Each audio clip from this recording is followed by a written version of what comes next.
Assalamualaikum warahmatullahi wabarakatuh. Nama saya Pinawati Nurhalimah dari S1 Keperawatan tingkat 2 kelas A. Di sini saya akan menjelaskan tentang bagaimana cara pemasangan infus untuk memenuhi tugas pembelajaran KMB yang diampu oleh Ibu Linda Oktaviani Eskep Nurse.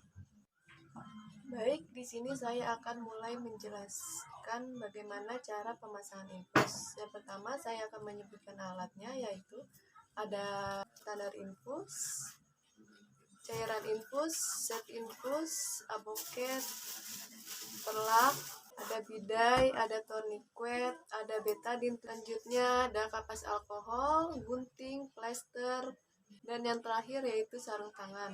Selanjutnya lakukan fase orientasi, yaitu seperti salam, menjelaskan tujuan yang harus dilakukan kepada pasien, dan beritahu tindakan apa yang akan dilakukan kepada pasien.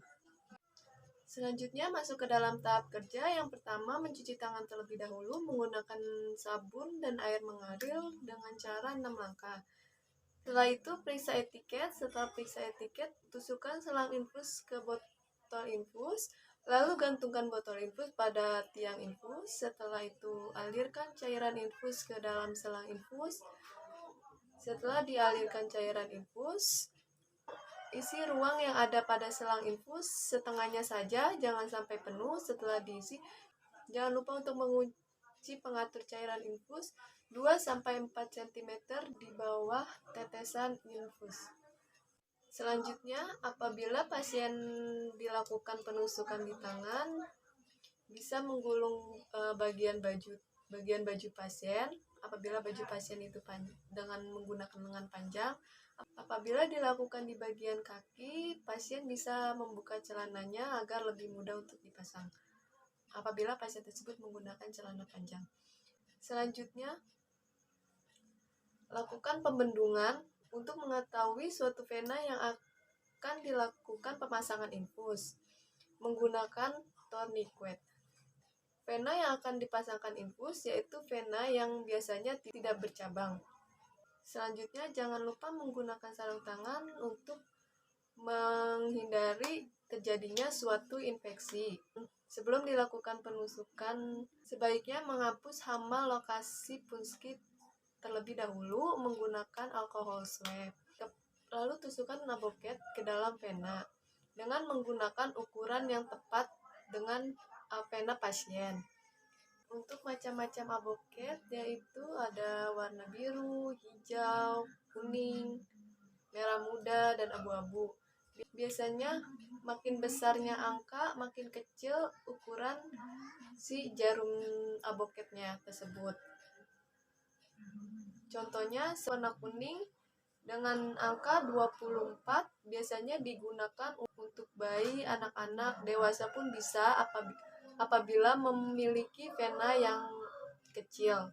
Dan ada yang warna hijau, yaitu dengan angka 18 dengan ukuran jarum yang besar, biasanya digunakan kepada orang dewasa yang venanya cukup besar.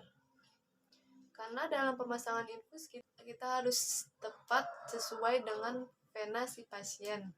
Dan jarum infus pun ada 2 macam, yaitu ada aboket dan wings needle. Biasanya wings needle itu digunakan untuk anak-anak ataupun bayi. Selanjutnya, tusukan atau masukkan aboket ataupun wings needle ke dalam vena sedalam mungkin. Apabila terjadinya pengeluaran darah, berarti aboket sudah tepat masuk ke dalam vena. Selanjutnya, buka bendungan. Jangan lupa untuk membuka bendungan. Setelah itu, sambungkan selang infus kepada aboket tersebut yang sudah terpasang pada lengan. Dan jangan lupa pengaturan tetes infus dibuka.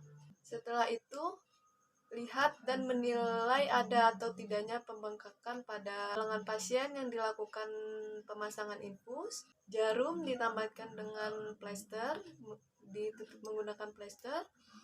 Dan area punski dipakai betadine, lalu ditutup bidai dan pembalut. Itu apabila untuk anak-anak. Dan ada restan juga yang biasanya dipakai dengan anak-anak. Selanjutnya, mengatur tetesan infus selama 1 menit sesuai dengan instruksi yang telah diberikan.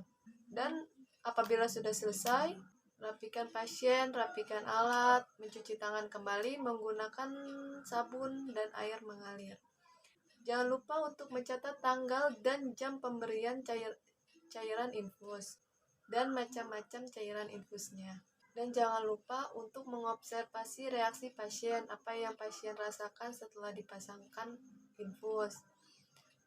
Lalu, apabila telah selesai, izin kepada pasien kita sebagai perawat kembali ke ruangan. Sekian penjelasan dari saya, kurang lebihnya mohon maaf apabila ada kesalahan karena masih dalam proses belajar. Terima kasih. Assalamualaikum warahmatullahi wabarakatuh.